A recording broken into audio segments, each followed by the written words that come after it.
Preuve s'il en est que la question est d'actualité et surtout que nous sommes nombreux à être interpellés par des élus inquiets.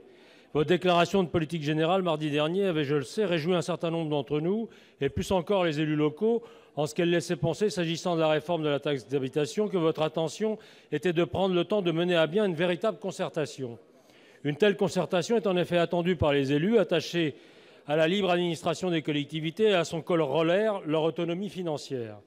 Elle s'avère par ailleurs indispensable pour trouver à terme des recettes pérennes pour les collectivités, plus que des compensations qui, les expériences passées l'ont prouvé malheureusement, n'ont jamais vocation à durer.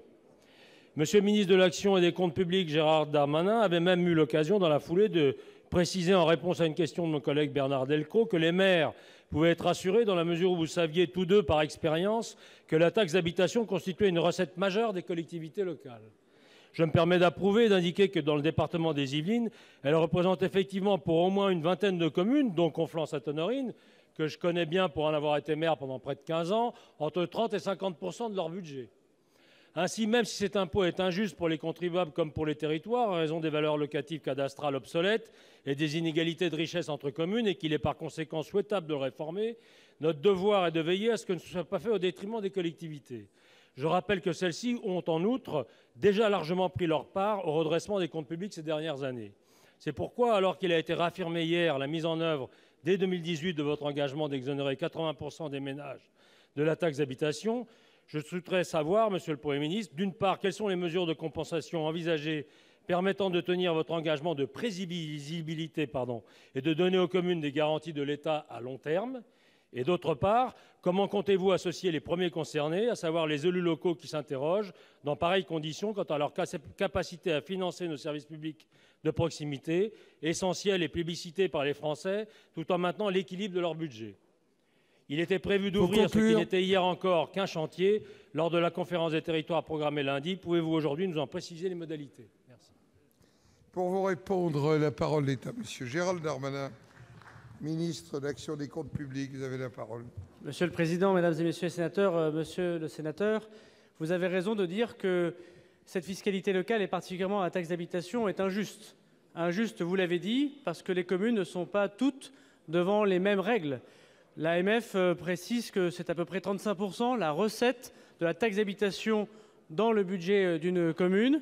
Dans d'autres communes, c'est parfois entre 10 et 15. Celle que j'ai eu l'honneur de présider, c'était 16%.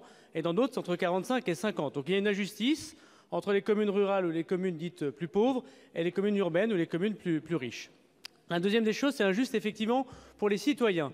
Parce que malheureusement, l'avocat profession libérale qui gagne très correctement sa vie peut parfois payer moins cher que le salarié dans un logement social. Et effectivement, du point de vue de justice devant l'impôt et devant cette taxe, il y a sans doute à recalculer en termes de pouvoir d'achat. Et puis enfin, on l'a dit dans la question précédente, mais je voudrais le répéter, depuis les années 70, les valeurs locatives sont désuètes et créent désormais des différences extrêmement fortes. La question que vous posez, monsieur le sénateur, c'est finalement la question pour les communes, partant du principe que cet impôt, effectivement, connaît l'iniquité, garderont-elles une autonomie fiscale? Garderont-elles les moyens de pouvoir répondre aux services publics demandés par leurs concitoyens? La réponse est oui et doublement oui. Le 17 juillet prochain, le Premier ministre va lancer cette conférence nationale des territoires et il a bien voulu me confier le soin de gérer ce pacte financier, bien sûr en lien avec Monsieur le ministre d'État, ministre de l'Intérieur, et Monsieur Mézard, le ministre de la Cohésion des Territoires, pour que nous puissions trouver ensemble les moyens à la fois de régler ce problème d'injustice pour les citoyens comme pour les communes, et régler effectivement pour les collectivités le problème de leurs ressources et de leur autonomie fiscale. Merci, Monsieur le ministre. La parole est à Madame Delphine Bataille pour le groupe